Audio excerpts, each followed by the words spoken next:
सनकादियों ने कहा कि हम आपको एक दिव्य कथा श्रवण कराते हैं, इस कथा को सुनने मात्र से सारे पापों का नाश हो जाता है। तो दिव्य कथा श्रवण कराई। अत्र ते कीर्तयिष्यामि इतिहासं पुरातनम् यस्य श्रवणमात्रेण पापहानि प्रजायते। पापों का नाश होता है इस गोकर्ण की कथा को सुनने से। सभी सावधान होकर के सुने। दक्षिण भारत में तुंगभद्रा नदी है। उस तुंगभद्रा नदी के तट पर एक बड़ा सुंदर नगर बसा हुआ था। उस नगर में एक आत्मदेव नाम के बड़े ज्ञानी ब्राह्मण हैं। चारों वेदों को वेदांगों के साथ सांगोपांग वेदों का उन्होंने अध्ययन किया। बड़े विद्वान ब्राह्मण हैं। गृहस्थ धर्म में आश्रय लेकर के और धर्म पूर्वक जीवन यापन करते हैं। पंडित जी सारे लोक में विख्यात हैं। बड़े बड़े राजे महाराजे उनको अपने दरबार में बुलाने के लिए तरसते हैं। हमारा इतने प्रसिद्ध ब्राह्मण आत्मदेव,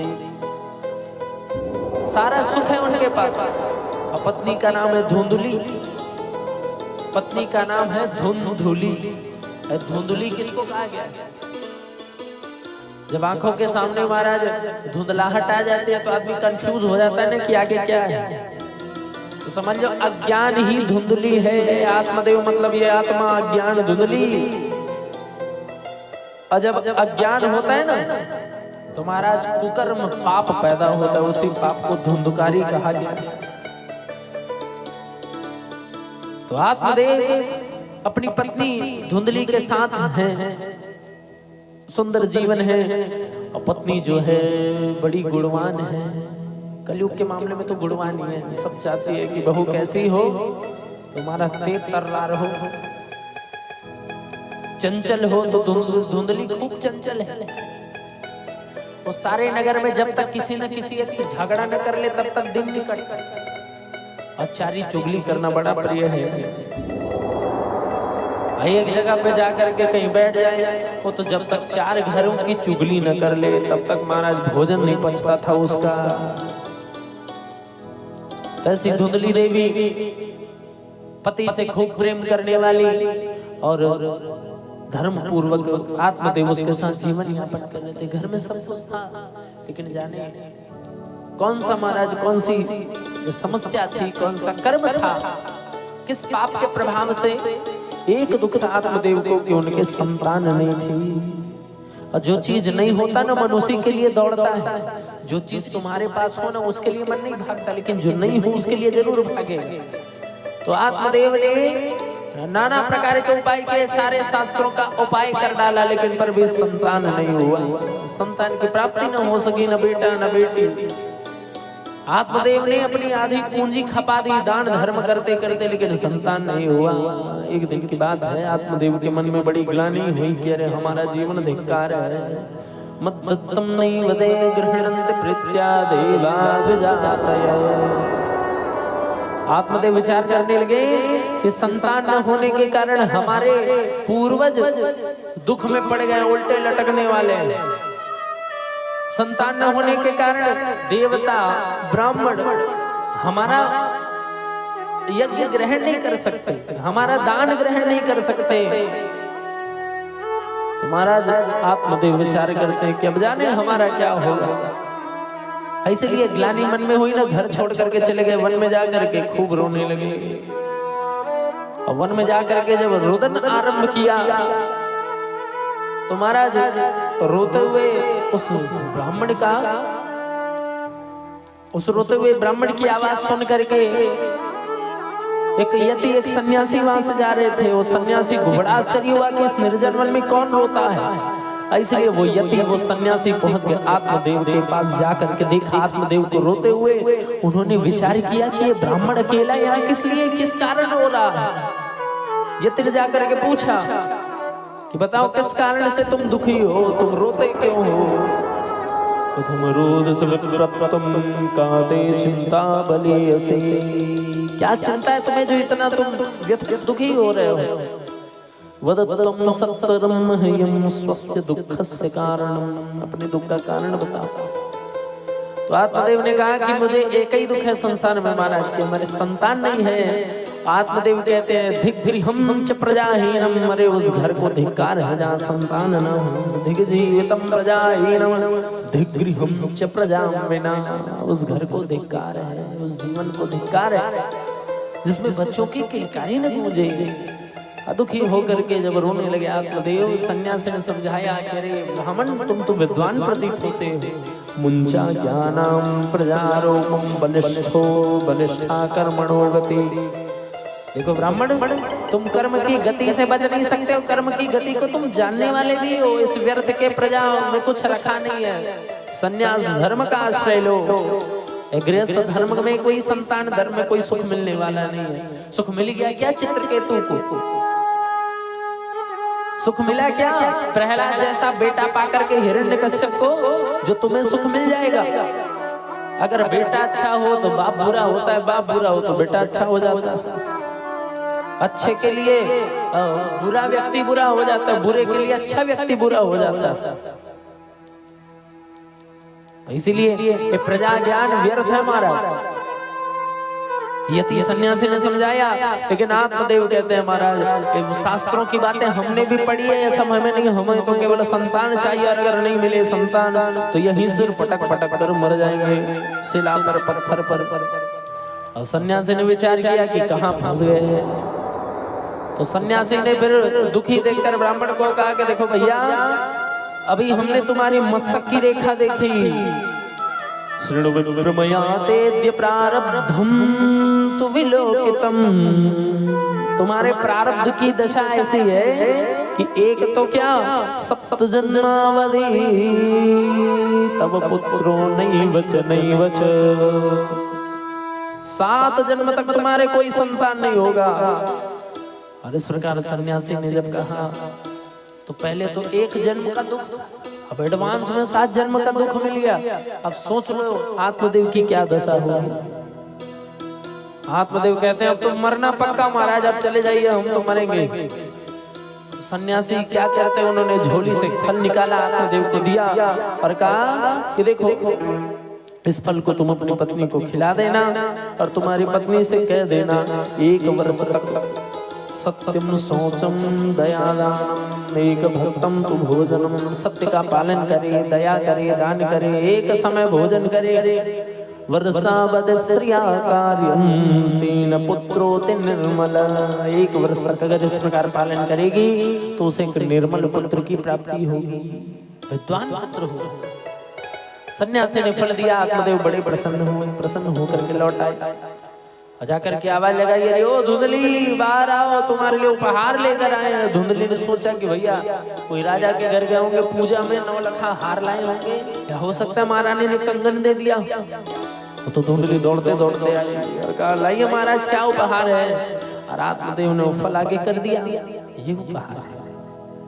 धुंधली ने कहा कि अरे चलो किलो 2 किलो लाते तो भी हम सोचते कि तुम कुछ लाए हो, 1 ठो सड़ा हुआ तुम सेब लाए हो हमारे लिए, वो भी जाने कितने दिन पुरानी है। अब सन्यासी के झोली में जो रहे तो निश्चित थोड़ी है वो आज का। कहाँ का तुम बासी फल ला करके मैं दिखा, तो धुंधली ने डांट लगाई। आत्मदेव ने कहा कि देवी ये रत्न से भी कीमती है, फल संतान देने वाली है, हमारे जीवन को अर्थ देने वाली है। धुंधली ने जब संतान की बात सुनी तो नाना प्रकार के ऐसे उपाय पहले से ही आत्मदेव ने कर लिए थे। धुंधली को ज्यादा आनंद नहीं आया, लेकिन पति को प्रसन्न देख करके धुंधली ने वो फल ले लिया। अब फल को लेकर के कक्ष में चली गई, कमरे में जाकर के सोचती है कि फल को खाया जाए कि नहीं खाया जाए, फल को खाऊं कि न खाऊं, खाऊंगी तो गर्भ हो जाएगा, फल भक्षेण गर्भस्याद गर्भेणोदर वृद्धता। देखिए जिसको काम करना रहता है ना वो हर कंडीशन में काम कर लेता है। जो व्यक्ति काम करने वाला हो वो हर परिस्थितियों में काम कर लेता है, लेकिन जिसको काम करने की इच्छा नहीं होती ना वो तर्क वितर्क करके काम को नहीं करता। धुंधली ने सोचा कि अगर हम इस फल को खा ले तो जाने किस बाबा का दिया हुआ फल है, कहीं फल उल्टा न कर दे। कोई संत से बताने लेकर के आए, पता चले कि जैसे सुखदेव जी अपनी माता के गर्भ में 12 साल तक रहे, अब ऐसे ही हमारे गर्भ में अगर 12 साल तक कोई बच्चा रह जाए तो मैं तो बेमौत मर जाऊंगी।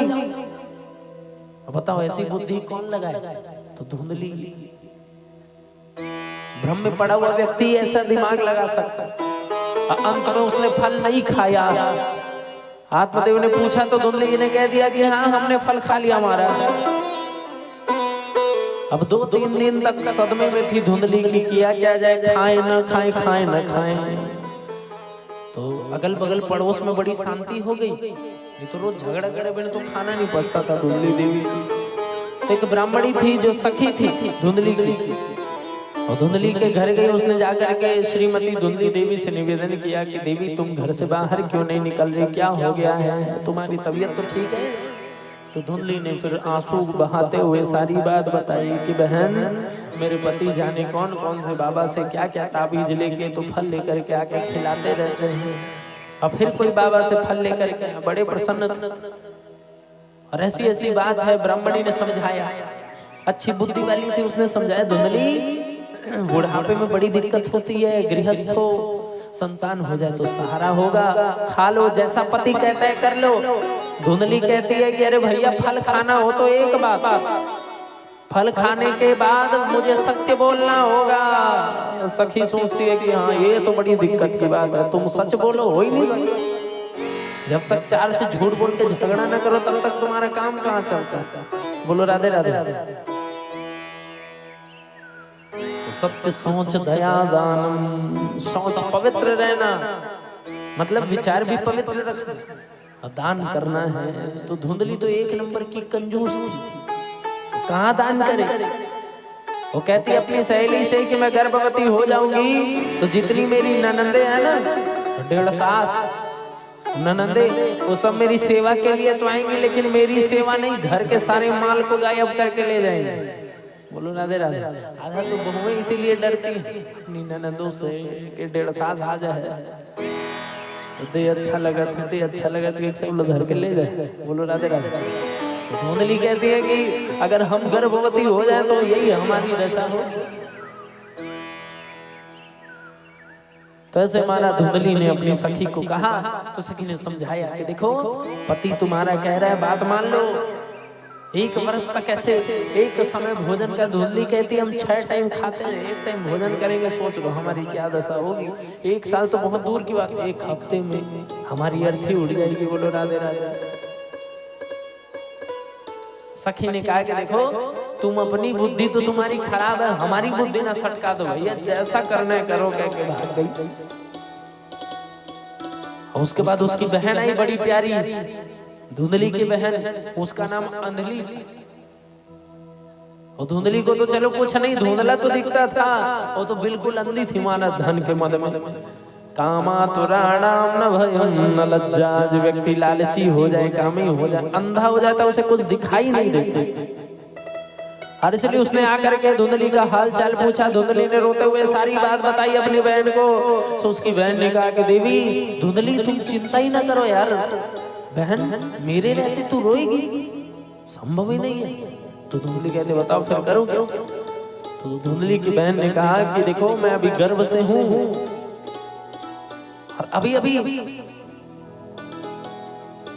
प्रथम मास इसका चल रहा है, पहला महीना इस गर्भ का, और इसलिए तुम चिंता ना करो, जब ये बालक जन्म लेना तो मैं चुपके से इसे तुम्हें ला करके दे दूंगी, और तुम गुप्त रूप से जैसे जैसे तुम्हारे पति ने कहा है ना, सत्य सोच दया दान पवित्रता सबका पालन करते हुए उनसे दूरी बना करके रहना, और गुप्त रूप से गर्भवती होने का आडंबर रचाना, अभिनय करना। धुंधली तैयार हो गई।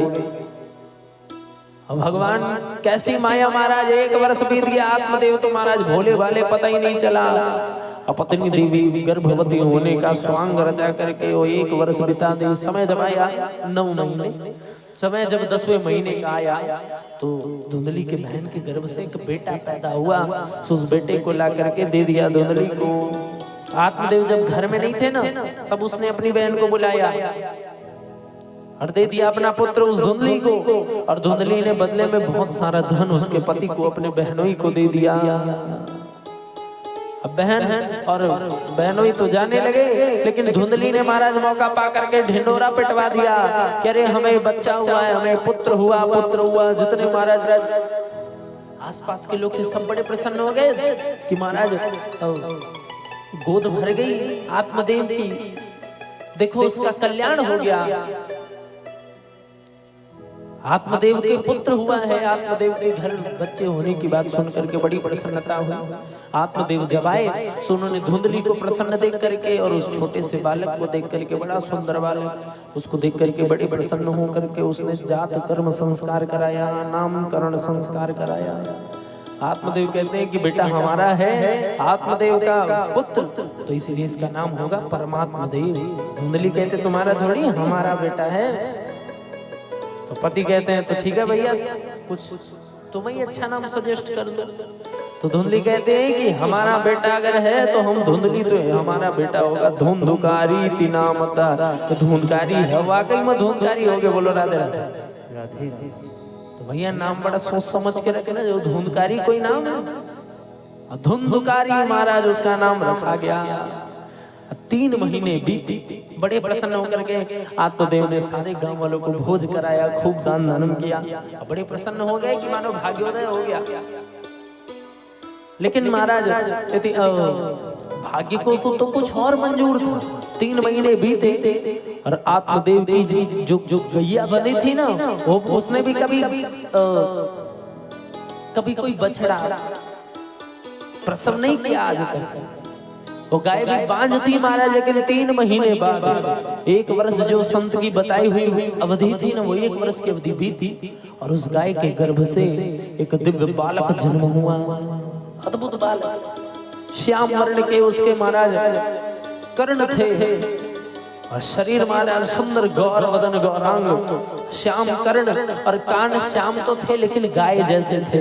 ऐसा सुंदर बालक जब जन्म लिया, सारा शरीर मनुष्य का और कान गाय के जैसे, ऐसे अद्भुत बालक को देख करके बड़े प्रसन्न हो गए आत्मदेव। सारे गांव वालों ने कहा कि अरे देखो आत्मदेव के तो भाग्योदय कैसा हुआ है, भगवान की कृपा देखो कि पहले तो उसको संतान हुआ, अब बाद में उसकी गाय ने भी मानवाकार पुत्र को जन्म दिया है। खूब प्रशंसा होने लगी महाराज, और प्रसन्न होकर के उन्होंने गोकर्ण महाराज का भी जात कर्म नामकरण संस्कार किया और नाम उसका रखा गोकर्ण। धीरे धीरे समय बीता और समय बीतने के बाद गोकर्ण पंडितो ज्ञानी धुंधकारी महाखल। गोकर्ण तो बड़े विद्वान हुए, आत्मदेव की तरह अपने पिता की तरह खूब बुद्धिमान हुए, लेकिन धुंधकारी जो था महादुष्ट निकला, महापापी निकला। वो बचपन में बच्चों के साथ खेलता था ना, वो तो बच्चे खेलते खेलते कुएं के पास ले जाता था, कुएं पर धक्का दे देता था बच्चों को। अब बच्चे जब डूबने लगते मरने लगते तो वो ताली बजा करके हंसता, देखो कैसे कर रहे, देखो कैसे कर रहे, इतना दुष्ट था। और बचपन से कुत्ते पालने का बड़ा शौक था उसको, 5-10 कुत्ते उसकी टोली में रहा करते थे। आदमी डरता था तो आदमी किसके पास, जानवरी के पास रहेगा।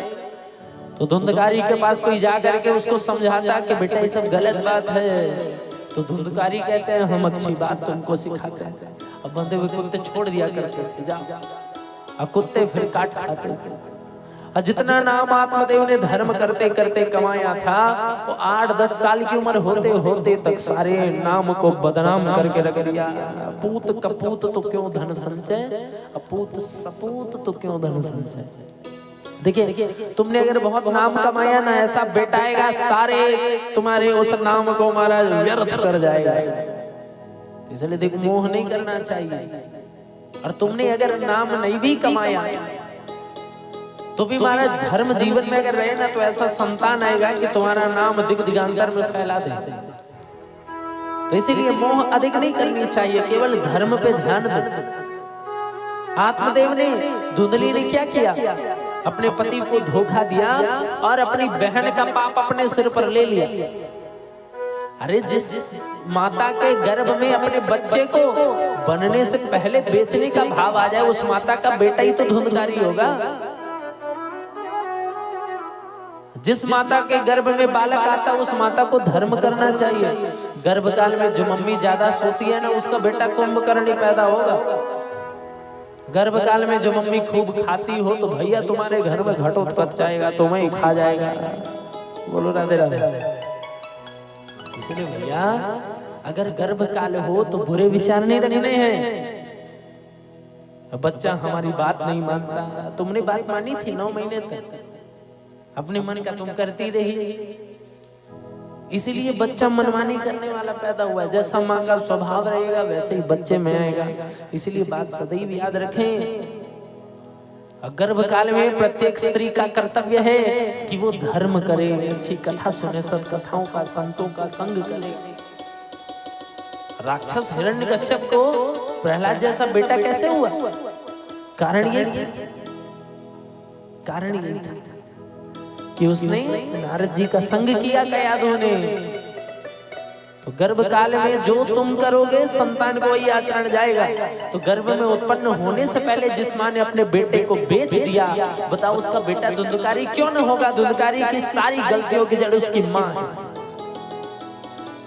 तुम्हारा धुंधकारी ने अपने पिता के सारे नाम को व्यर्थ कर दिया। आत्मदेव को लोग पहले जानते थे धर्मात्मा होने के कारण, अब सब जानते हैं कि भैया धुंधकारी का बाप है। आत्मदेव को एक दिन बड़ी भयंकर पीड़ा हुई, घर का सारा धन धुंधकारी बेचकर खा गया। युवा अवस्था जब आई, क्योंकि खूब मद्यपान करता, शराबी, और जो मद्यपी होता है ना, दरिद्र होता है, उस व्यक्ति के पास लक्ष्मी कभी नहीं टिकती, तुरंत चली जाती है। धर्मात्मा के पास से लक्ष्मी चली जाए तो वापस तो आएगी ही आएगी, लेकिन अगर दुष्ट कर्म करने वाला व्यक्ति हो, वो व्यक्ति के पास से लक्ष्मी जाती है तो सरलता से लौट के नहीं आती। तो इसीलिए महाराज बड़ा ज्ञानप्रद ये कथा है गोकर्ण महात्मा की। तो धुंधकारी महादुष्ट आत्मदेव को बड़ी ग्लानि हुई, सन्यासी की कही गई बात याद आई। तो गोकर्ण ने पिता को दुखी देख करके पिता को समझाया, देहे स्थिमां सरोदरे विमतिं त्यजत्वम् जाया सुतादिषु यदा मम सदा ममतां विमुञ्च। गोकर्ण ने अपने पिता को उपदेश किया कि पिताजी, ये देह से संबंध रखने वाले जाया, पुत्र पौत्र, इन सबका मोह व्यर्थ है। आप ये सब घर छोड़ करके जाए, भगवान का भजन करें।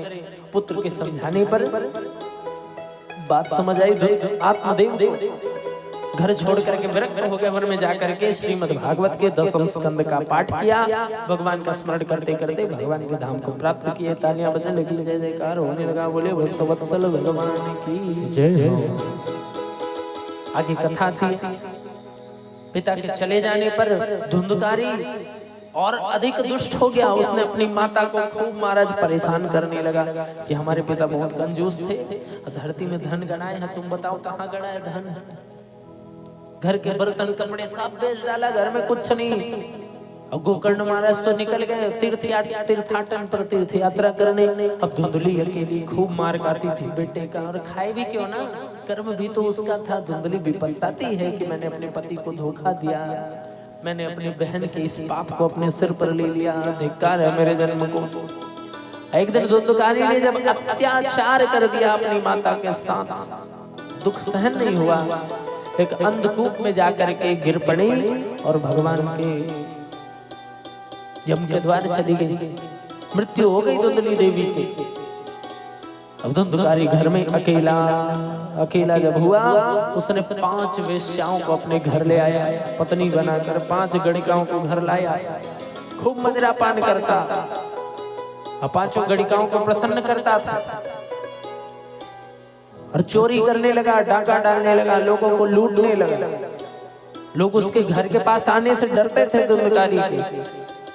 तो ऐसा वो आत्मदेव जैसा, आत्मदेव महाराज धर्मात्मा थे, उतना ही पापी है धुंधकारी थी। तो एक पुत्र सारे कुल को नष्ट कर डालता है महाराज। इस प्रकार धुंधकारी जो है कुकर्म करते करते समय बीता। एक दिन राजा के घर चोरी करके खूब सारा धन लेकर के आया, गट्ठर में बांध कर। स्त्रियों ने जब देखा 5 गणिकाओं ने कि बहुत सारा धन लाया है, राजा इसको छोड़ेगा नहीं, और जिस दिन ये पकड़ा जाएगा उस दिन इससे पूछेगा किसके लिए चुराता था, तो हमारा नाम लेगा, खुद तो मरेगा, हमको भी मरवाएगा। एक ने एक दिन पकड़ा तो अवश्य जाएगा, राजा इसको छोड़ेगा नहीं, इतना धन चुरा के लाया है। तो दूसरी गणिका ने कहा कि अगर एक दिन मरेगा ही तो दूसरा क्यों मारे, हम ही मार देते हैं, कम से कम हम तो बच जाएंगे, पकड़ा ना जाएगा तो।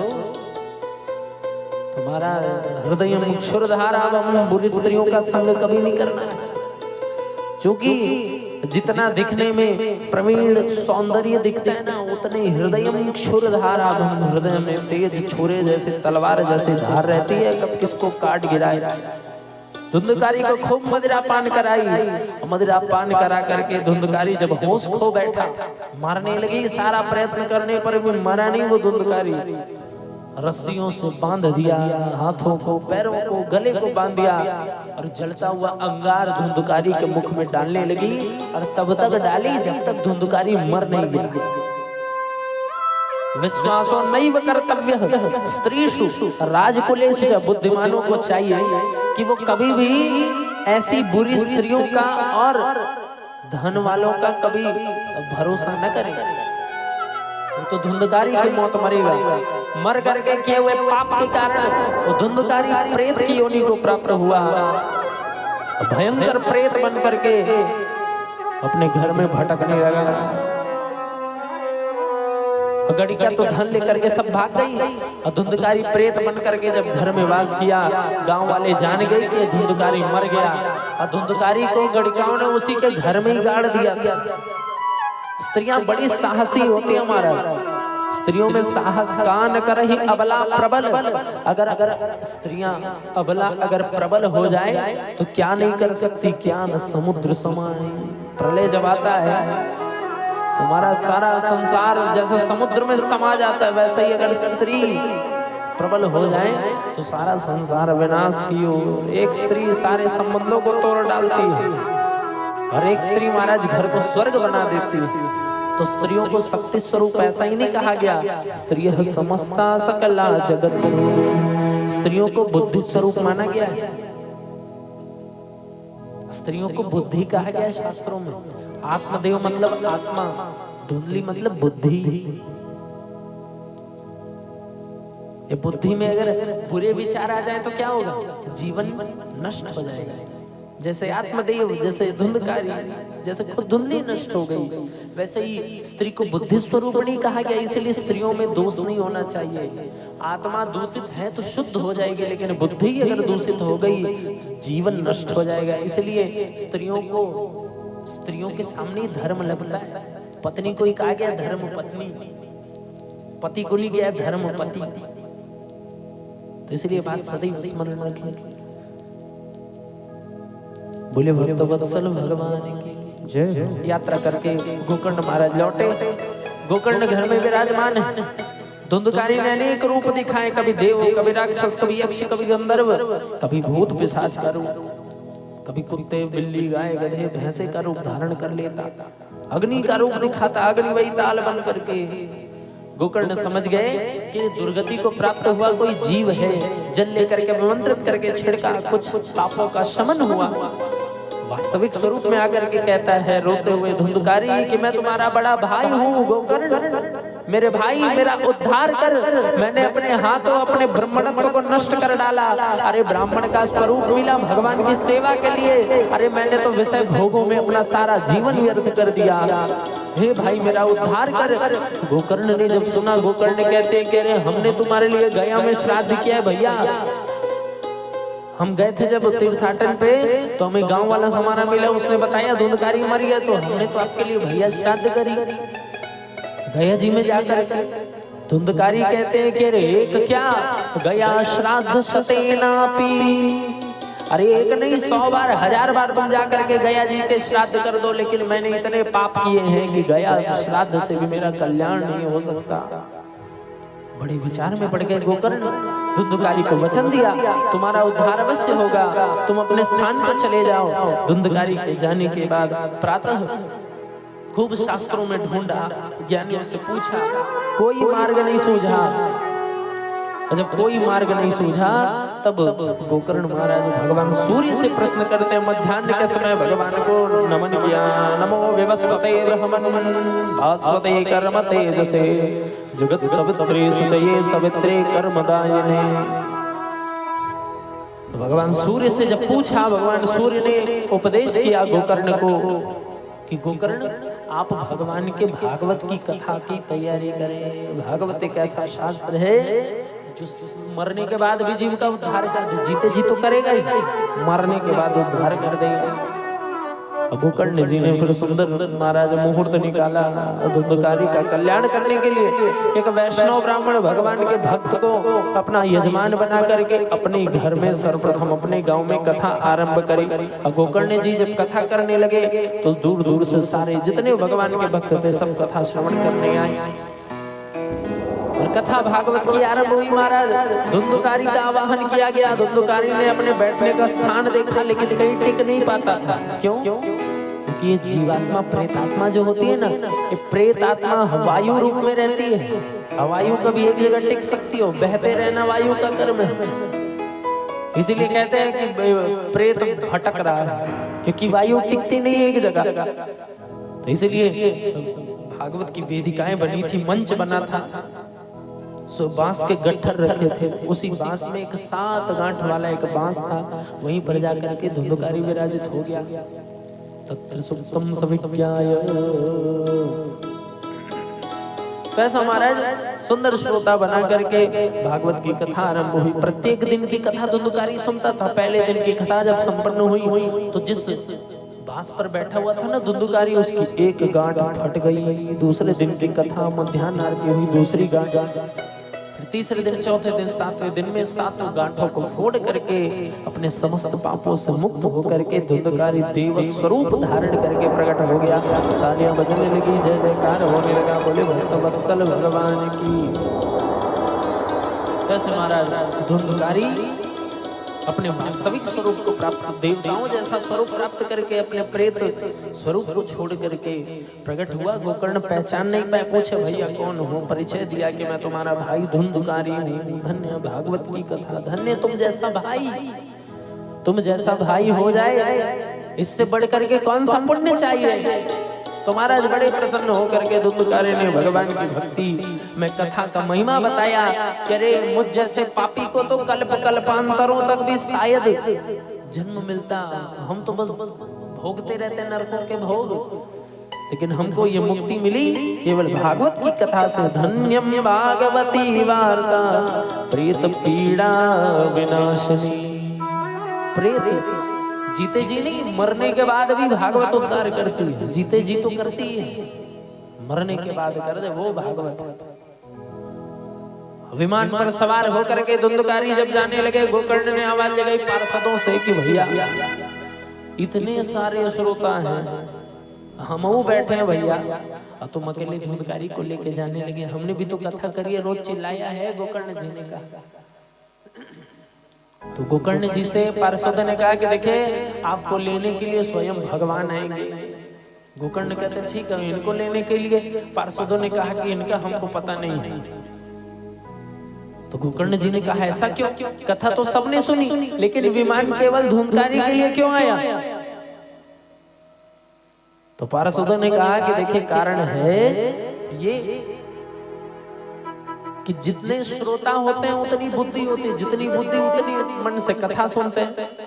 तो जिनकी जैसी इच्छा रहती है उनको भागवत वैसा ही फल देता है। भागवत कल्प वृक्ष है, जो मांगो वो मिलेगा।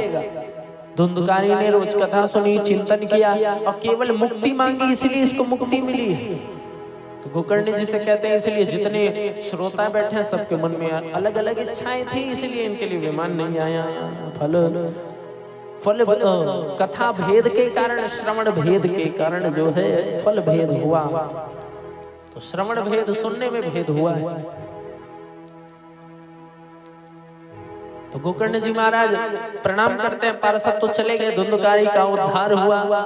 तालियां बजने लगी, जय जयकार होने लगा। बोले भक्त वत्सल भगवान की जय हो। पुनः पवित्र श्रावण